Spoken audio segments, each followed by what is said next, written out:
നോമ്പുകാലം ദൈവവചനം കേട്ടുണർന്നിടാം.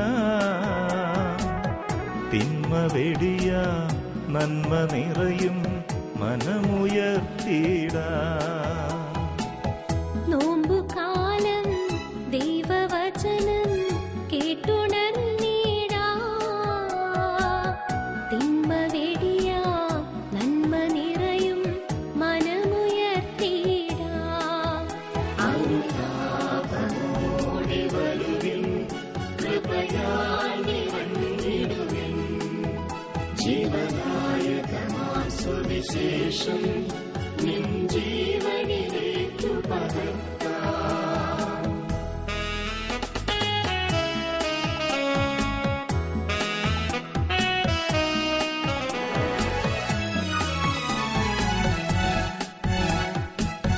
ദൈവരാജ്യം ഭൂവിലുയർത്താൻ സ്നേഹമോടണയാം. വൈകിടാതെ യേശു നൽകും രക്ഷ നേടിടാം. ദൈവരാജ്യം ഭൂവിലുയർത്താൻ സ്നേഹമോടണയാം. വൈകിടാതെ യേശു നൽകും രക്ഷ നേടിടാം. ഉപവാസമോടെ പ്രാർത്ഥനയോടെ ദൈവസന്നിധിയിൽ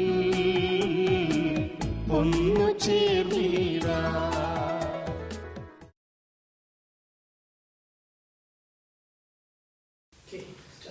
മിശിഹായിൽ ഏറ്റവും പ്രിയപ്പെട്ടവരെ, ക്രിസ്തുനാഥൻ്റെ പുനരുത്ഥാന തിരുനാളിന് ഒരുക്കമായിട്ട് നാം ഈ ഉപവാസ കാലഘട്ടത്തിലൂടെ കടന്നു പോകുമ്പോൾ നമ്മെ തന്നെ വിശുദ്ധീകരിച്ചുകൊണ്ട് കടന്നു പോകാനായി നമുക്ക് പരിശ്രമിക്കാം.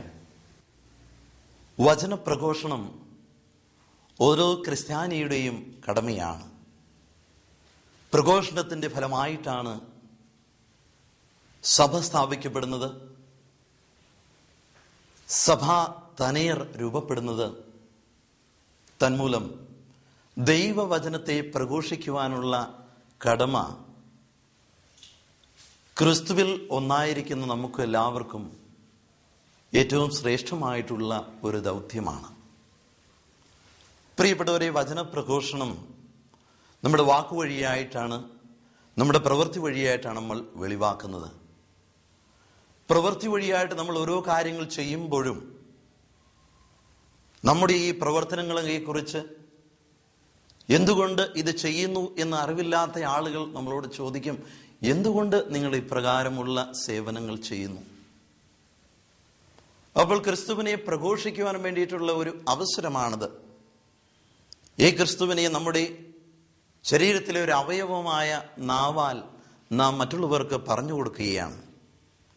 അപ്പോൾ ഈ നാവിനെ എപ്രകാരം നമ്മൾ ശുദ്ധീകരിക്കണം, എപ്രകാരം നാവിൻ്റെ നിയന്ത്രണത്തിൽ നമ്മൾ ശ്രദ്ധിക്കണം എന്നതിനെക്കുറിച്ച് നമുക്ക് അല്പം ചിന്തിക്കാം.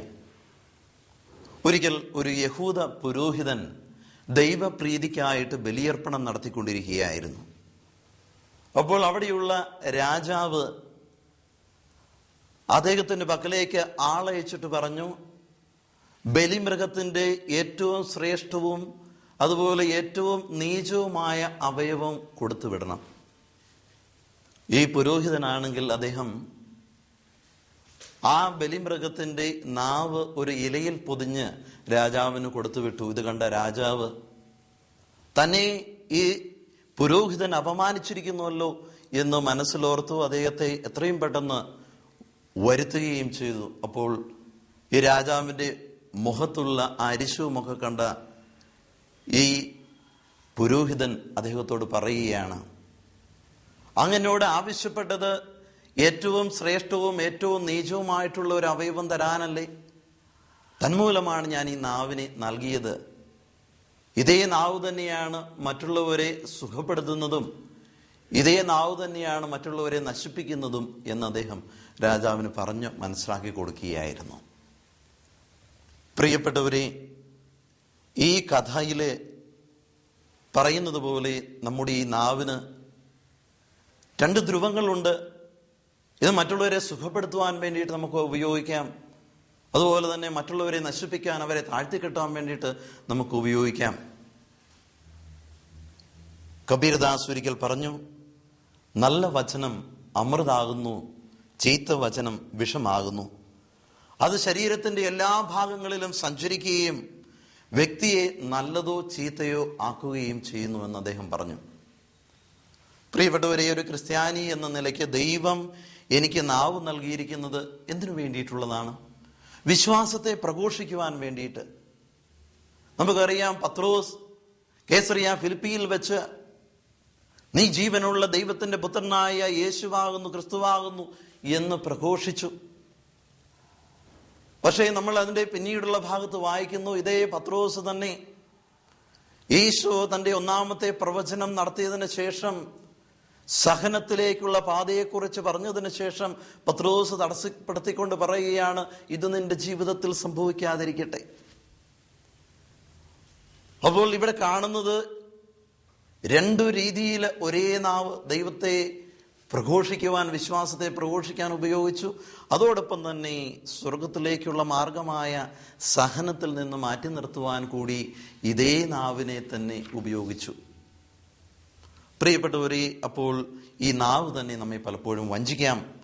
മറ്റുള്ളവരെ അനുഗ്രഹിക്കുന്ന നാവ് കൊണ്ട് തന്നെ മറ്റു സാഹചര്യത്തിൽ മറ്റുള്ളവരെ ശപിക്കുവാൻ വേണ്ടി കൂടി നമ്മൾ ഇവയെ ഉപയോഗിക്കാം. നാവിന്റെ നിയന്ത്രണത്തിൽ നമുക്കൊരു പരിശീലനം ആവശ്യമാണ്. പ്രഭാഷകന്റെ പുസ്തകം 7 മുതൽ 9 വരെയുള്ള വാക്യത്തിൽ നമ്മൾ വായിക്കുന്നു, കുഞ്ഞുങ്ങളെ, നാവിനെ നിയന്ത്രിക്കേണ്ടത് എങ്ങനെയെന്ന് കേൾക്കുവിൻ. പാപിയുടെ പതനത്തിന് കാരണം അവന്റെ ചുണ്ടുകളാണ്. ചീത്ത പറയുന്നവന്റെയും അഹങ്കാരിയുടെയും വീഴ്ചയ്ക്ക് കാരണം നാവ് തന്നെ. ആണിയിടുന്ന ശീലം നന്നല്ല. പ്രിയപ്പെട്ടവർ, ഒരു പരിശീലനം നമുക്ക് ആവശ്യമാണ് ഈ നാവിന്റെ നിയന്ത്രണത്തില്. കാരണം ഈ നാവ് തന്നെ നമ്മെ പലപ്പോഴായിട്ട് നമ്മെ വഞ്ചിക്കാം. അതുകൊണ്ടാണ് പ്രഭാഷകൻ പറയുന്നത്, കുഞ്ഞുങ്ങളെ, നാവിനെ നിയന്ത്രിക്കേണ്ടത് ആവശ്യമാണ് എന്ന്. പ്രിയപ്പെട്ടവരെ, നമ്മൾ യാക്കോബ് ശ്ലീഹായുടെ ലേഖനത്തിലെ 3-ാം അധ്യായം 2-ാമത്തെ വാക്യത്തിൽ ഇപ്രകാരം വായിക്കുന്നു, സംസാരത്തിൽ തെറ്റുവരാത്ത ഏവനും പൂർണ്ണനാണ്.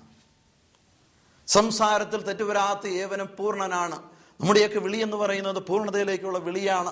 സ്വർഗസ്ഥനായ പിതാവ് പരിപൂർണനായിരിക്കുന്ന പോലെ നിങ്ങളും പരിപൂർണനായിരിക്കുവൻ എന്ന് പറഞ്ഞ ഈശോ തൻ്റെ ജീവിതത്തിലൂടെ പരിപൂർണത എന്താണ് നമുക്ക് കാണിച്ചു തരികയായിരുന്നു. ദൈവം നമുക്ക് നൽകിയിട്ടുള്ള ഈ ജീവൻ, ഈ ശരീരം, പക്ഷേ ഈ ശരീരത്തിലെ ഈ നാവിനെ നമുക്ക് നിയന്ത്രിക്കാനായിട്ട് സാധിച്ചില്ലെങ്കിൽ നമ്മൾ പരിപൂർണതയിൽ നിന്ന് ഒത്തിരി അകന്നു പോവുകയാണ് ചെയ്യുന്നത്. യാക്കോബ് ശ്ലീഹായുടെ ലേഖനത്തിൽ 3-ാം അധ്യായത്തിൽ തന്നെ 5-ാമത്തെ വാക്യപ്രകാരം പറയുന്നു, നാവ് വളരെ ചെറിയ അവയവമാണെങ്കിലും അത് വൻപ് പറയുന്നു. നാവ് തീയാണ്, അത് ദുഷ്ടതയുടെ ഒരു ലോകം തന്നെയാണ്. നമ്മുടെ അവയവങ്ങൾ ഒന്നായ അത് ശരീരം മുഴുവനെയും മലിനമാക്കുന്നു. നാവ് തീയാണ്. തന്മൂലമായിരിക്കെ ഈ നാവിനെ ദൈവം തന്നെ വെള്ളത്തിലിട്ടിരിക്കുന്നത് അത് തീയാണ്. നമുക്കറിയാം, ഒരു ചെറിയ തീപ്പൊരി മതി ഒരു വനത്തെ മുഴുവൻ ചുട്ടു ശാമ്പലാക്കുവാൻ. അതുപോലെ തന്നെ നമ്മുടെ ഒരു ചെറിയ വാക്കുമതി ഒരു കുടുംബത്തെ നശിപ്പിക്കുവാൻ, ഒരു ഇടവകയെ നശിപ്പിക്കുവാൻ, ഒരു സമൂഹത്തെ നശിപ്പിക്കുവാൻ. തന്മൂലം ഈ തീയെ നിയന്ത്രിക്കേണ്ടത് നമ്മുടെ ഓരോരുത്തരുടെയും ആവശ്യമാണ്. തിമോത്തിക്ക് എഴുതിയ 1-ാം ലേഖനത്തില് 2:16 നമ്മൾ ഇപ്രകാരം വായിക്കുന്നു, വ്യർത്ഥഭാഷണത്തെ ഒഴിവാക്കേണ്ടതിനെ കുറിച്ച് അവിടെ പറയുന്നു, ലൗകികമായ വ്യർത്ഥഭാഷണം ഒഴിവാക്കുക, അല്ലെങ്കിൽ അത് ജനങ്ങളെ ഭക്തിരാഹിത്യത്തിലേക്ക് നയിക്കും. ആവശ്യമില്ലാത്ത തരത്തിലുള്ള സംഭാഷണം, ഇത് കേൾക്കുന്നവര് ചുറ്റും, നമ്മുടെ ചുറ്റും വിശ്വാസികൾ ഉണ്ടാകും. ചിലപ്പോൾ നമ്മൾ വെറുതെ ഒന്ന് പറയാൻ വേണ്ടിയിട്ട് മറ്റുള്ളവർ പറയുന്നതിനെ ഒന്ന് സപ്പോർട്ട് ചെയ്ത് നമ്മൾ പറയുന്നതായിരിക്കും. പക്ഷേ ഇത് ചുറ്റുമുള്ളവരുടെ വിശ്വാസത്തെ കെടുത്തിക്കളയും, അവരെ ഭക്തി രാഹിത്യത്തിലേക്ക് നയിക്കും. തന്മൂലം നമ്മളോട് പറയുന്നത് ഇപ്രകാരമാണ്, പൗലോസ്ലീഹ, ലൗകികമായ വ്യർത്ഥഭാഷണം ഒഴിവാക്കുക. പ്രിയപ്പെട്ടവരെ, നമുക്ക് ചിന്തിക്കാം, എൻ്റെ നാവിനെ തന്നെ നിയന്ത്രിക്കുവാനായിട്ട് എനിക്ക് പറ്റുന്നുണ്ടോ? എൻ്റെ നാവിനെ തന്നെ നിയന്ത്രിക്കാനായിട്ട് എനിക്ക് പറ്റുന്നുണ്ടോ? ഞാൻ വ്യർത്ഥഭാഷണം നടത്തുന്ന ഒരു വ്യക്തിയാണോ? എൻ്റെ വാക്കുകൊണ്ട് ഏതെങ്കിലും വ്യക്തിയുടെ ജീവിതത്തിൽ ഉണ്ടായിട്ടുള്ള മുറിവ്, ആ മുറിവിനെ തിരിച്ചറിഞ്ഞുകൊണ്ട് അതിനെ സുഖപ്പെടുത്തുവാനായിട്ട് ഞാൻ എത്രമാത്രം പരിശ്രമിക്കുന്നുണ്ട്? പലപ്പോഴും ആ മുറിവൊക്കെ ഉണ്ടെന്ന് നമുക്കറിയാമെങ്കിലും ആ വ്യക്തിയുടെ അടുത്ത് ചെന്നിട്ട് ആ വ്യക്തിയോട് ഒരു ക്ഷമാപണം നടത്താൻ പോലും നമ്മൾ തയ്യാറല്ല. ഗലാത്യർക്ക് ഗലാത്യയിലെ സഭയ്ക്ക് എഴുതിയ ലേഖനത്തില് 5-ാമത്തെ അധ്യായത്തിൽ ഇപ്രകാരം വായിക്കുന്നു: ജഡികമായിട്ടുള്ള പാപങ്ങളെക്കുറിച്ചും അതോടൊപ്പം തന്നെ പരിശുദ്ധാത്മാവിന്റെ ഫലങ്ങളെക്കുറിച്ചും. സ്നേഹം, ആനന്ദം, സമാധാനം,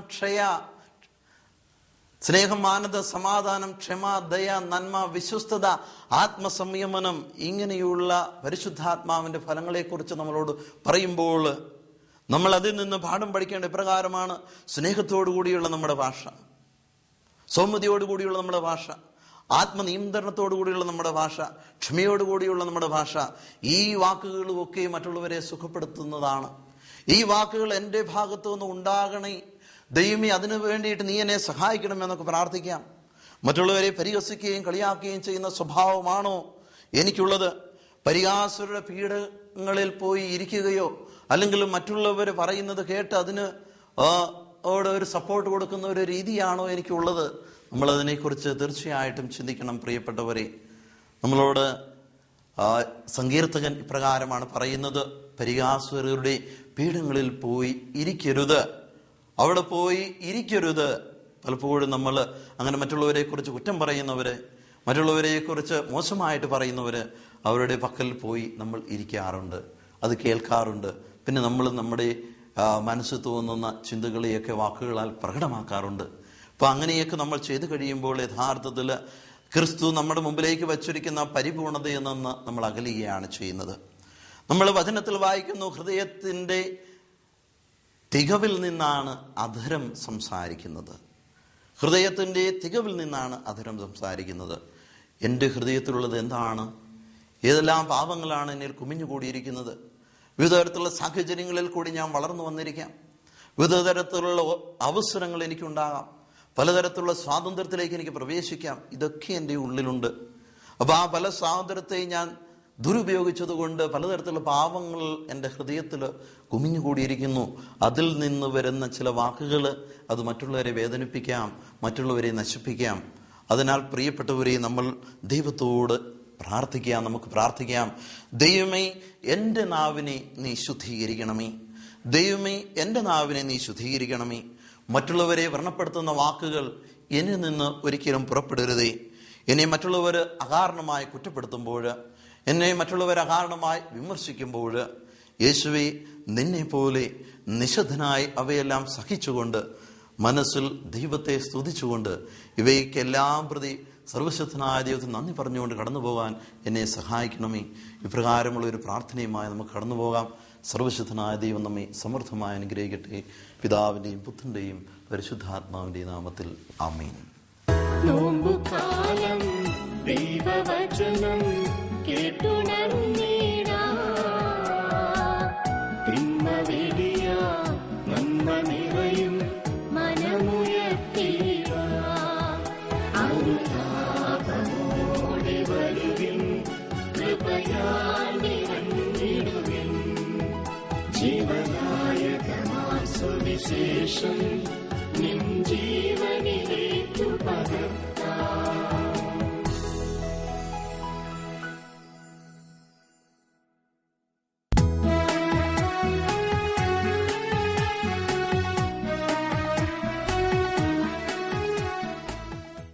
എന്തിനാ ഈ നൊവേനകൾ എന്നൊക്കെ ചോദ്യങ്ങൾ ചോദിക്കാം. ഇതിന് ഉത്തരം ഇത് തന്നെയാണ്. പരിശുദ്ധ കുർബാനയെ മറികടന്നുള്ള ഒരു ഭക്തകൃത്യവും സഭയിലില്ല. പരിശുദ്ധ കുർബാനയിലേക്ക് നമ്മെ കൊണ്ടുചെന്നാക്കുന്ന ഭക്തകൃത്യങ്ങളാണ്. ആരാധനക്രമ വത്സരത്തിന് അനുയോജ്യമായ ഭക്തകൃത്യങ്ങളാണ് സഭയുടേത്. ഇത് നമുക്ക് തിരിച്ചറിയാൻ കഴിയണം. പരിശുദ്ധ കുർബാനയിൽ നിന്ന് വേറിട്ട് നിൽക്കുന്ന ഒരു ഭക്തികൃത്യം നമുക്ക് ഉണ്ടാകാൻ പാടില്ല. ഉദാഹരണമായിട്ട് സ്ലിവാപാത എന്താണ്? സ്ലിവാപാത കർത്താവിൻ്റെ കുരിശിൻ്റെ പീഡാനുഭവത്തിന് വഴിയാണ്. ബലിയിൽ എന്താ ആഘോഷിക്കുന്നത്? കർത്താവിൻ്റെ മരണമല്ലേ ആഘോഷിക്കുന്നത്. ജപമാല എന്താണ്? ദൈവരഹസ്യങ്ങൾ. അത് വളരെ കൃത്യമായിട്ട് ദൈവവചനം അനുസൃതമായി നന്മ നിറഞ്ഞ മറിയമേ എന്ന് ചൊല്ലിക്കൊണ്ട് ഈശോ മിശിഹായുടെ ജനനം തൊട്ട് മഹത്വീകരണം വരെയുള്ള കാര്യങ്ങളല്ലേ ജപമാലയിൽ കടന്നു വരുന്നത്. അതും വിശുദ്ധ കുർബാനയിലേക്ക് നമ്മെ ആനയിക്കുന്നതല്ലേ. ഏതെങ്കിലും നോവേന എടുത്ത് നോക്കുവേൻ, ആ നോവേന എങ്ങോട്ടാണ് നമ്മെ നയിക്കുന്നത്? വിശുദ്ധന്മാര് സഭയിൽ ആദരിക്കപ്പെടുന്നുണ്ട്. പക്ഷേ വിശുദ്ധന്മാർ ആരാധിക്കപ്പെടുകയല്ല. വിശുദ്ധന്മാരുടെ ശക്തി എവിടെ നിന്നാണ്? അവരുടെ ജീവിത സാക്ഷ്യത്തിൽ നിന്ന് കർത്താവ് നൽകിയ ശക്തിയാണ്. അതിന് ശക്തിയുണ്ട്. അൽഫോൻസാമ്മയുടെ ജീവിതത്തിന് ശക്തിയുണ്ട്. അത് നാം അനുഭവിക്കുന്നു. അതെങ്ങനെ ഉണ്ടായതാണ്? തൻ്റെ ജീവിതകാലം മുഴുവൻ തനിക്കുണ്ടായ രോഗങ്ങളെ കർത്താവിനെ കുറിച്ചുകൊണ്ട് ചേർത്ത് വെച്ച് ആ മനസ്സ് അത് ഉണർന്ന് അത് ദൈവത്തെ മഹത്വപ്പെടുത്തിയപ്പോൾ അത്ര സജീവവും ശക്തവുമായ ഒരു മനസ്സിന് നശിക്കാൻ പാടുള്ളതല്ല. അത് പുനരുത്ഥാനത്തിലേക്കും മഹത്വത്തിലേക്കും പ്രവേശിക്കും. അതിൻ്റെ സ്വാധീനം വിശ്വാസികളിൽ ഉണ്ടാകും. അതാണ് ആ ഭക്തിയുടെ ഫലം എന്ന് പറയും. അപ്പോൾ ജീവിതത്തിലെ ഈ ഫലം വരുന്നത് എവിടെ നിന്നാണ്? കർത്താവിനോടുള്ള അഭേദ്യമായ ബന്ധത്തിൽ നിന്നാണ്. സഭയിൽ വിശുദ്ധന്മാരെ ആദരിക്കുന്നതിൻ്റെ രഹസ്യം അത് തന്നെയാണ്. വിശുദ്ധന്മാരെന്തിനാ? ഒരു മധ്യസ്ഥനല്ലേ ഉള്ളൂ എന്നൊക്കെ ചോദിക്കുന്ന ആളുകളുണ്ട്. ചോദ്യത്തിൽ കഴമ്പില്ലാതില്ല. ഒറ്റ മധ്യസ്ഥനെ നമുക്കുള്ളൂ. കത്തോലിക്ക സഭ അടിവരയിട്ട് പഠിപ്പിക്കുന്ന ഏറ്റവും പ്രധാന സത്യം ഒന്ന് ഇത് തന്നെയാണ്. നമുക്കൊരൊറ്റ മധ്യസ്ഥനെയുള്ളൂ. എന്തിനു വേണ്ടിയിട്ടാണ്? രക്ഷയുടെ അനുഭവത്തിലെ രക്ഷയ്ക്ക് ഒറ്റ മധ്യസ്ഥനെയുള്ളൂ. രക്ഷകനിലേക്ക് മധ്യസ്ഥന്മാർ ധാരാളമുണ്ട്. അത് സഭ അംഗീകരിക്കണം. അപ്പം മനുഷ്യരക്ഷയ്ക്കായി മനുഷ്യൻ്റെയും ദൈവത്തിൻ്റെ ഇടയിൽ ഒരൊറ്റ മധ്യസ്ഥനെയുള്ളൂ. അത് ഈശോ മിശിഹ മാത്രമാണ് എന്ന സത്യം വിശ്വാസികൾ ഹൃദയത്തിൽ ഉറപ്പിക്കണം. അത് സഭ പഠിപ്പിക്കുന്നതാണ്. അത് സാർവത്രിക സഭയുടെ പഠനമാണ്. അതിന് യാതൊരു വ്യതിയാനവുമില്ല. എന്നാൽ ഈ രക്ഷകനിലേക്ക് മധ്യസ്ഥന്മാരെ ധാരാളമുണ്ട്. അത് സഭ അംഗീകരിക്കുന്ന ഏറ്റവും വലിയ മധ്യസ്ഥം അമ്മയുടേതാണ്. പരസ്യ ജീവിതത്തിൽ കർത്താവ് പരസ്യമായിട്ട് അംഗീകരിച്ചുള്ള കാര്യമാണ്. അവൻ പറയുന്നത് നിങ്ങൾ ചെയ്യുവിൻ എന്ന് പറയാൻ മാത്രം ആധികാരികതയുള്ള മധ്യസ്ഥതയാണ് അമ്മയുടേത്. നമുക്കറിയാം. ഈ അമ്മയെ നമുക്ക് മധ്യസ്ഥയായിട്ട് തന്നിരിക്കുന്നു എന്നത് വളരെ പ്രധാനപ്പെട്ട കാര്യമാണ്. മറിയാരാധന എന്നൊക്കെ പറഞ്ഞ് പുച്ഛിക്കുമ്പോൾ നാം ധരിച്ചിരിക്കേണ്ട കാര്യം അത് ദൈവവചന വിരുദ്ധമായിട്ടുള്ള നീക്കമാണ്. കുരിശിൻ്റെ ചുവട്ടിൽ നിൽക്കുന്ന അമ്മയെ നോക്കിക്കൊണ്ടാണ് കുരിശിൽ കിടക്കുന്ന പുത്രൻ യോഹന്നാനോട് പറഞ്ഞത്, ഇതാ നിന്റെ അമ്മ. മനുഷ്യകുലത്തിന് മുഴുവനായും ഒരു അമ്മ ആയിട്ട് മാതാവിനെ നമുക്ക് നൽകിയത് എത്രയോ മഹത്വമുള്ള ഒരു കാര്യമാണ്. നിലവിളിക്കുമ്പോൾ ഓടിയെത്തുന്ന അമ്മ, നമ്മെ കർത്താവിൻ്റെ പക്കലേക്ക് കൊണ്ടുപോകുന്ന അമ്മ, എത്രയും ദയുള്ള മാതാവേ എന്ന് വിളിച്ചാൽ ആ വിളി കേൾക്കുന്ന അമ്മ. അപ്പോൾ ജീവിതത്തിൽ നമ്മുടെ കുടുംബങ്ങളെ സംരക്ഷിക്കാൻ നിൽക്കുന്ന അമ്മ. അപ്പോൾ രക്ഷകനിലേക്കുള്ള മധ്യസ്ഥതകൾ ധാരാളം നമുക്കുണ്ട്. വിശുദ്ധന്മാരും അതുപോലെ തന്നെയാണ്. വിശുദ്ധ സെബസ്ത്യാനോസ്, വിശുദ്ധ ഗീവർഗീസ്, ഏത് മധ്യസ്ഥൻ്റെ തിരുനാൾ ആഘോഷിച്ചാലും നാം മറന്നു പോകരുത്. ഈ മധ്യസ്ഥനിലൂടെ ഈശോയെയാണ് നാം വിളംബരം ചെയ്യുന്ന പ്രഖ്യാപിക്കുന്നത്. ഈശോയിൽ നിക്ഷിപ്തമായിരിക്കുന്ന ദൈവിക ശക്തിയാണ് മധ്യസ്ഥന്മാരിലൂടെ നമ്മിലേക്ക് കടന്നു വരുന്നത്. അപ്പം അതിനനുസൃതമായ ഒരു മനോഭാവം രൂപീകരിച്ചെടുക്കാൻ നമുക്ക് കഴിയണം. കർത്താവിൽ നിന്ന് വേറിട്ട് ഒരു വിശുദ്ധനും ഒരു ശക്തിയുമില്ല. അപ്പം അതുകൊണ്ട് അതിനനുസൃതമായ സമീപനം വേണം നമ്മുടെ ഉള്ളിൽ ഉണ്ടാകുവാനായി. ഓരോ വ്യക്തിക്കും ഒരു വിശുദ്ധനെയും നിത്യമായും നിശ്ചയമായും ബഹുമാനിക്കണമെന്ന് സഭ കൽപ്പിക്കുന്നില്ല. ഓരോ വ്യക്തിക്കും അനുയോജ്യമായ ഒരു വിശുദ്ധൻ മധ്യസ്ഥനായിട്ടുള്ളതിൽ തെറ്റില്ല. അത് നല്ലത് തന്നെയുമാണ്. പക്ഷേ ഒരു വിശുദ്ധനെയും മധ്യസ്ഥനായും എടുത്തേ പറ്റൂ എന്ന് കത്തോലിക്ക സഭ ഇതൊന്നും വേണ്ട, ഒരു വിശുദ്ധനും വേണ്ട, എനിക്ക് നേരിട്ട് കർത്താവിനോട് ബന്ധപ്പെടാൻ കഴിയുമെന്ന് വിചാരിക്കുന്നവർക്ക് അങ്ങനെയും ആകാവുന്ന. പക്ഷേ വിശുദ്ധന്മാരിലൂടെ കർത്താവിലേക്ക് കടക്കുന്ന ആളുകളെ നിഷേധിക്കാനോ ആ ഭക്തകൃത്യങ്ങളെ നിരാകരിക്കാനോ പാടുള്ളതല്ല. അപ്പം അതുകൊണ്ട് ഇവിടെ അതിന് വേർതിരിവ് എവിടെയാണ് നിൽക്കുന്നത്? വളരെ കൃത്യമാണ് വേർതിരിവ്. കർത്താവാണ് ദൈവം. ആ ദൈവത്തിൽ നിന്നാണ് വിശുദ്ധരുടെ എല്ലാ സ്വാധീനവും മധ്യസ്ഥ ശക്തിയും. കർത്താവിങ്കിലേക്കാണ് മധ്യസ്ഥൻ നമ്മളെ കൊണ്ടുപോകുന്നത്. ഇത് മറന്നു പോകാതെ നമ്മുടെ ജീവിതത്തിൽ വിശുദ്ധന്മാരുള്ള ഭക്തിയും അതോടുള്ള തിരുനാളും ഒക്കെ ക്രമീകരിക്കാൻ കഴിഞ്ഞാൽ അതൊരു വലിയ നേട്ടമായിരിക്കും. നമ്മിപ്പോൾ അത് കൂടുതൽ ബോധ്യപ്പെട്ടു വരികയാണ്. ഏത് വിശുദ്ധൻ്റെ തിരുനാൾ നാം ആഘോഷിച്ചാലും വചനപ്രഘോഷണം കാതലായ കാര്യമായിട്ട് എല്ലാ ഇടവകളും സഭ മുഴുവനും ഇപ്പോൾ എടുക്കുന്നതിൻ്റെ കാരണവും അതുതന്നെയാണ്. വചനത്തിലേക്ക് തിരിച്ചു വിടുക മനുഷ്യൻ്റെ മനസ്സുകളെയും ചിന്തകളെയും. അത് നമ്മുടെ ഹൃദയത്തിൽ സൂക്ഷിക്കേണ്ട പ്രധാനപ്പെട്ട ഒരു കാര്യം. അന്ധവിശ്വാസങ്ങൾ നമ്മെ സ്വാധീനിക്കാൻ ഇടയാകരുത്. അന്ധവിശ്വാസങ്ങൾ പലപ്പോഴും പ്രകൃതി മതങ്ങളിൽ നിന്നും മനുഷ്യൻ്റെ സ്വാഭാവിക പ്രകൃതിയിൽ നിന്നൊക്കെ ഒരുപാട് അന്ധവിശ്വാസങ്ങൾ കടന്നു വരാവുന്നതാണ്. ഉദാഹരണം പറഞ്ഞാൽ ഗ്രഹനിലയുടെ സ്വാധീനം, രാഹുകാലം നോക്കുക, ശനിദശ നോക്കുക. ഇതൊക്കെ ശാസ്ത്രീയമല്ല എന്ന് ചോദിക്കുന്ന ആളുകളുണ്ട്. ശാസ്ത്രീയമല്ല എന്ന് നമ്മൾ ആരും പറയുന്നില്ല. ഗ്രഹങ്ങൾക്ക് സ്വാധീനമില്ല എന്നും പറയുന്നില്ല. നല്ല മഴക്കാറ് മൂടിക്കിടക്കുന്ന അവസരത്തിൽ നമുക്ക് തലവേദനയുണ്ടാകാം, സൂര്യൻ ഉദിച്ച് പ്രശോഭിക്കുന്ന അവസ്ഥ നമുക്ക് മനസ്സിന് സന്തോഷമുണ്ടാകാം. അപ്പം അതുകൊണ്ട് നമ്മൾ ഈ മണ്ണിൻ്റെ ഭാഗമാണ്, പ്രപഞ്ചത്തിൻ്റെ ഭാഗമാണ്. പ്രപഞ്ചത്തിൻ്റെ ശക്തികൾക്ക് നമ്മുടെ മേൽ സ്വാധീനമുണ്ട്. അത് നാം ഒരിക്കലും നിരാകരിക്കുന്നില്ല. ഈ ശാസ്ത്രമുണ്ടെങ്കിൽ അതും നിരാകരിക്കുന്നില്ല. പക്ഷേ നാം വിശ്വസിക്കുന്ന ഒരു സത്യമുണ്ട്. ഫിലിപ്പിയക്കാർക്കെഴുതിയ ലേഖനത്തിൻ്റെ 2-ാം അധ്യായം 5 തൊട്ട് 11 വരെ വാക്യങ്ങൾ ശ്രദ്ധാപൂർവം നോക്കിയാൽ, അല്ലെങ്കിൽ കൊളോസസുകാർക്കെഴുതിയ ലേഖനം ശ്രദ്ധാപൂർവം നോക്കിയാൽ നമുക്ക് കാണാൻ കഴിയുന്ന സംഗതി, എല്ലാ പ്രപഞ്ച ശക്തികളും കർത്താവിന് അധീനമാണ് എന്നതാണ്. എല്ലാ ഗ്രഹങ്ങളുടെയും ശക്തി കർത്താവിന് അധീനമാണ്. അതുകൊണ്ടാണ് പൗലോസ് ശ്ലീഹ പറയുന്നത്, അവൻ തന്നെ തന്നെ താഴ്ത്തി മനുഷ്യന്റെ സാദൃശ്യത്തിലായി കുരിശുമരണത്തോളം താഴ്ത്തി. അതുകൊണ്ട് എല്ലാ നാമത്തേക്കാൾ ഉപരിയായ നാമം അവന് നൽകപ്പെട്ടു. പിന്നീട് പറയുന്നത് കേൾക്കുക, ആകാശത്തിലും ഭൂമിയിലും പാതാളത്തിലുമുള്ള സർവ്വ മുഴങ്കാലുകളും അവന്റെ മുമ്പിൽ മുട്ടുമടക്കുകയും ഈശോ കർത്താവാകുന്നുവെന്ന് എല്ലാ നാവുകളും ഏറ്റുപറയുകയും ചെയ്യും. ഇത് തിരുവചനമാണ്. ഒരിക്കൽ കൂടി ഞാൻ ആവർത്തിക്കുകയാണ്.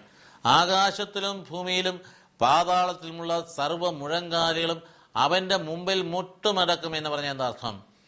ആകാശത്തിലും ഭൂമിയിലും പാതാളത്തിലുമുള്ള എല്ലാ മുഴങ്കാൽ എന്ന് പറഞ്ഞാൽ ശക്തിയെ ഉദ്ദേശിക്കുന്നത്. That means the cosmic powers will be subject to Jesus Christ. പ്രപഞ്ചത്തിന്റെ ശക്തി മുഴുവൻ ഈശോ മിശിഹായ്ക്ക് വിധേയമായിരിക്കുമെന്ന് മാത്രമല്ല, എല്ലാ നാവുകളും ഈശോ കർത്താവാകുന്നു എന്ന് ഏറ്റുപറയും. അതിൻ്റെ അർത്ഥം എന്താണ്? കർത്താവാണ് ഈശോ എന്ന് പറഞ്ഞാൽ ഉടയവനാണ്, വിധിയാളനാണ്, ഭരിക്കാനും നിയന്ത്രിക്കാനും കഴിവുള്ളവനാണ്. അങ്ങനാണെങ്കിൽ ഈ രാഹുകാലത്തെ നിശ്ചയിക്കുന്ന ഗ്രഹനിലയെ നിയന്ത്രിക്കാൻ കർത്താവിന് കഴിയില്ലേ? അതാണ് ക്രിസ്തീയ വിശ്വാസത്തിന് ഒരു ദിവസത്തിന് 24 മണിക്കൂറും നല്ലതാണ് എന്ന് പറയാൻ ഇടയായിട്ടുള്ളത്. ഒരു വിശ്വാസി ഒരു രാഹുകാലവും നോക്കേണ്ട കാര്യമില്ല, ഒരു ശനിദശയും നോക്കേണ്ട കാര്യമില്ല, ഒരു കാലക്കേടും അന്വേഷിക്കേണ്ട കാര്യമില്ല. കർത്താവിന് വിധേയമാണെന്ന ബോധ്യത്തിൽ ദൈവത്തെ സ്തുതിക്കുന്ന അധരങ്ങൾക്ക് ഇതിനെ ഒന്നും ഭയപ്പെടേണ്ട കാര്യമില്ല. അതുകൊണ്ട് വിശ്വാസിയുടെ ജീവിതത്തിൽ ദുരന്തങ്ങൾ ഉണ്ടാവില്ലേ എന്ന ചോദ്യം ഉയരാം. ജീവിതത്തിൽ ദുരന്തങ്ങൾ ഉണ്ടാകാം, മാരകമായ രോഗങ്ങൾ ഉണ്ടാകാം, ക്ലേശങ്ങൾ ഉണ്ടാകാം, പട്ടിണി ഉണ്ടാകാം, വലിയ ആപത്തുകൾ വരാം. എന്താണ് നാം മനസ്സിലാക്കേണ്ടത്? മാമോദിസയുടെ അർത്ഥം എന്തായിരുന്നു? ഈശോയോടൊപ്പമുള്ള മരണം. ഈ മരണത്തിന്റെ ഭാഗഭാഗിത്വമാണ് ഈ രോഗങ്ങൾ, ഈ ദുരന്തങ്ങൾ എന്ന് കാണാൻ കഴിഞ്ഞാൽ അന്ധവിശ്വാസത്തിലേക്ക് ചാടാതെ കർത്താവിൻ്റെ കുരിശിലേക്ക് തിരിയാൻ നമുക്ക് സാധിക്കും. ഈ ആഴമായ വിശ്വാസം ഇല്ലാത്ത ആളുകളാണ് പരിഭ്രാന്തരായി അവിടെ ഇവിടെയും ഓടി നടക്കുന്നത്. ആ സിദ്ധന്റെ അടുത്ത് പോയി ഫലമുണ്ടായില്ല, വേറെ സിദ്ധന്റെ അടുത്ത് പോയി ഫലമുണ്ടായി എന്ന് പറയുന്നു. അതുകൊണ്ട് ആളുകൾ ആ സിദ്ധന്റെ അടുത്തേക്ക് വിടുന്നു. സിദ്ധന്മാർ പിറകെയെല്ലാം പരക്കം പറയുന്നതിന്റെ പിൻപിൽ ആഴമായ വിശ്വാസം ഇല്ല എന്നതാണ് സത്യമെന്ന കാര്യം നാം മനസ്സിലാക്കേണ്ടതാണ്. ഒരു സിദ്ധന്റെയും പുറകെ പോകേണ്ട കാര്യമില്ല. ഒരു വിശ്വാസിക്കും അവനവന്റെ ഇടവകയിൽ അവനവന് നിശ്ചിതമായി നൽകപ്പെട്ടിരിക്കുന്ന, നിശ്ചിതനായ അധികാരി നൽകിയിരിക്കുന്ന അജപാലകനോട് ചേർന്ന് ഈ ആരാധനയിൽ സജീവമായി പങ്കെടുക്കുന്ന ഒരു വിശ്വാസിക്ക് ഒരു സിദ്ധന്റെയും പുറകെ പോകേണ്ട കാര്യമില്ല. ഇനി ന്യായമായ രീതിയിൽ മാർഗദർശനം നൽകുവാനുള്ള ആത്മീയ ദീർഘദർശികളുണ്ട്, അത് പ്രയോജനപ്പെടുത്താവുന്നതാണ്. ആത്മീയ ഗുരുക്കന്മാർ വഴിനടത്തുകൾ പ്രയോജനപ്പെടുത്താവുന്നതാണ്. സിദ്ധന്മാർ പുറകെ പോകേണ്ട ഒരു കാര്യവുമില്ല. അന്ധമായ വിശ്വാസത്തെ അടിപ്പെടേണ്ട ഒരു കാര്യവുമില്ല. ഒരു ശനിദശയും രാഹുകാലം നോക്കി കല്യാണ മുഹൂർത്തം നിശ്ചയിക്കേണ്ട ഒരു കാര്യവുമില്ല. പെണ്ണിനെ വീട്ടിൽ നിന്ന് ഇറക്കിക്കൊണ്ട് പോകാൻ രാഹുകാലം നോക്കുന്നത് വിശ്വാസവിരുദ്ധമായ കാര്യമാണ്. പെണ്ണ് കല്യാണം കഴിഞ്ഞ് ചെറുക്കനും പെണ്ണും കൂടെ വീട്ടിലേക്ക് കയറി തിരിച്ചു വരുന്നതിന് രാഹുകാലം നോക്കുന്നതും വിശ്വാസിയെ സംബന്ധിച്ച് അനുവദനീയമായ കാര്യമല്ല എന്ന കാര്യം നാം മനസ്സിലാക്കേണ്ടതാണ്. ഇതുപോലെ അന്ധവിശ്വാസങ്ങൾ നമ്മെ ഭരിക്കാൻ ഇടയാവരുത് എന്ന ബോധ്യം ഈ വിശ്വാസം നമ്മിലേക്ക് വരേണ്ട. ജീവിതത്തിൽ എന്ത് സംഭവിച്ചാലും അത് ദൈവ പരിപാലനയിൽ നിന്നാണ് എന്ന് ബോധ്യപ്പെടണം. കർത്താവ് അതിലെ പഠിപ്പിച്ചത്, ആകാശത്തിലെ പറവുകളെ നോക്കുവിൻ, ഭൂമിയിലെ ലില്ലികളെ നോക്കുവിൻ, അവയൊന്നും വിതയ്ക്കുന്നില്ല, കൊയ്യുന്നില്ല, കളപ്പുരൽ ശേഖരിക്കുന്നില്ല, സ്വർഗസ്ഥനായ പിതാവയെ പോറ്റുന്നു.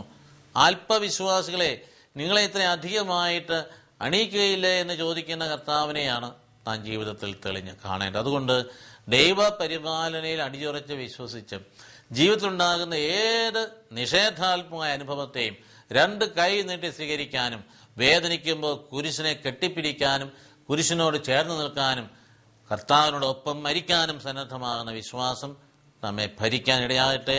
അതുകൊണ്ട് ഈ വിശ്വാസ വർഷത്തിന്റെ വിചിന്തനങ്ങൾ ഇത്തരത്തിലുള്ള ഭാവാത്മകമായ ചിന്തകൾ, വിശ്വാസത്തെ സംബന്ധിച്ചുള്ള ക്രിയാത്മകമായ ചിന്തകൾ നമ്മുടെ മനസ്സിനെ ഭരിക്കുവാനായി നമുക്ക് വിട്ടുകൊടുക്കാം.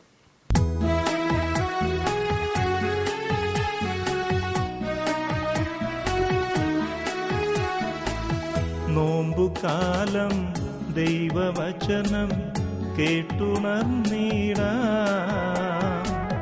തിന്മ വെടിയ നന്മ നിറയും മനമുയർത്തിടാം. നോമ്പുകാലം ദൈവവചനം കേട്ടുണർന്നിടാം.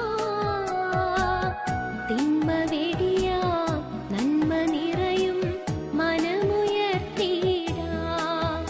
അനുതാപമോടെ വരുവിൻ, കൃപയാൽ നിറഞ്ഞിടുവിൻ.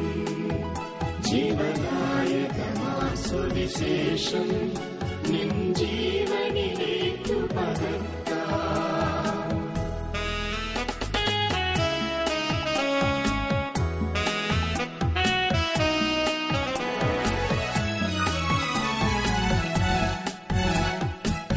ദൈവരാജ്യം ഭൂവിലുയർത്താൻ സ്നേഹമോടണയാം. വൈകിടാതെ യേശു നൽകും രക്ഷ നേടിടാം. ദൈവരാജ്യം ഭൂമിയിലുയർത്താൻ സ്നേഹമോടണയാം. വൈകിടാതെ യേശു നൽകും രക്ഷ നേടിടാം. ഉപവാസമോടെ പ്രാർത്ഥനയോടെ ദൈവസന്നിധിയിൽ ഒന്നു